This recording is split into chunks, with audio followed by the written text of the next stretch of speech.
الدراري والدريات كاملين بكم تكونوا تمزقتوا الطراك ديال بوصلو الاخر زارني الشيطاني في منامي اللي غادي نشوفوا فيه بوصلو بواحد النظره مختلفه كيف ما تنشوفوه دائما.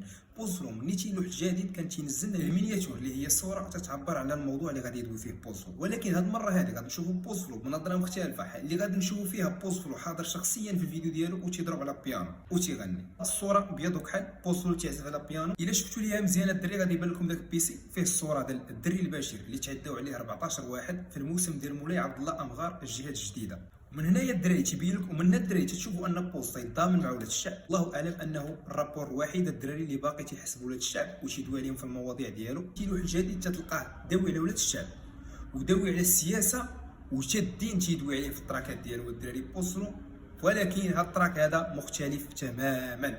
المهم الاخوان نشرح لكم واحد السطر اللي بزاف ديال الدراري والدريات بارطاجاو داك السطر. الدراري ما فهموش بوصلو شنو قال في داك السطر اولا شنو المعنى ديالو. المهم الدراري السطر اللي قال فيه بوصلو سول ماماك زهرة على الوردة اللي طاح وقيطون سلطانة وميك الوكيل سناها الزواج وقيطون يفاجيها الله الصمد مليليا وسرتها غي قرياج ينعلبو الجنة بلا كرم الله ما دارش البياج. صندالة وميكا الوكيل سناها يفاجئها الله الصمد من ليا وسبتها غير قرياج. الدراري هذه راه معروفه، راه المقصود باينه الدراري ان سبتها ومن ليا هما غير حدانا بيناتنا بين المغرب ومن ليا غير واحد القرياج. الدراري زعما شي نهار غيفاجئها الله عليك وغادي تقطع داك القرياج الدراري وغادي يسهل عليك الله. ها انت مشيتي للغربه، ها انت دبرتي على راسك في اسبانيا بما ان سبتها ومن ليا حاليا في الملكيه ديال اسبانيا راه دبرتي على راسك الا دخلتي لهم. هذا هو المعنى ديال بوصلو في هذا السطر هذا الدراري. وانا جايكم الكلمه الدراري اللي بزاف ديال الناس بارطاجوها ما عرفوهاش، وديك الكلمه بالذات الدراري غادي نعطيكم ليها واحد الشرح مبسط تماما الدراري كلشي غادي يفهم بوصلو شنو المعنى ديالو من داك السطر. ينعلبو الجنه بلا كرم الله ما دارش البياج. ينعلبو الجنة بلا كرم الله ما دارش البياج. والمقصود الدراري ديال بوصلو هنايا وبزاف ديال الدراري تنشوفهم انهم بارطاجاو واحد المعلومه اولا المفهوم ديال هذا السطر هذا الدراري ماشي هو تماما.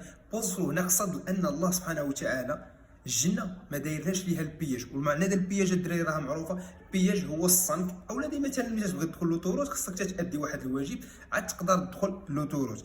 هنايا الدراري بوصلو عطاك واحد المعنى ديال ان الله سبحانه وتعالى داير الجنه تقدر تدخل لها تكون محافظ على الكرامه ديالك تدير الخير الى غير ذلك. هذا هو المعنى ديال بوصلو. على عكس واحد المعلومات الدراري اللي بارطاجاوها الدراري تدل على عكس هذا الشيء هذا.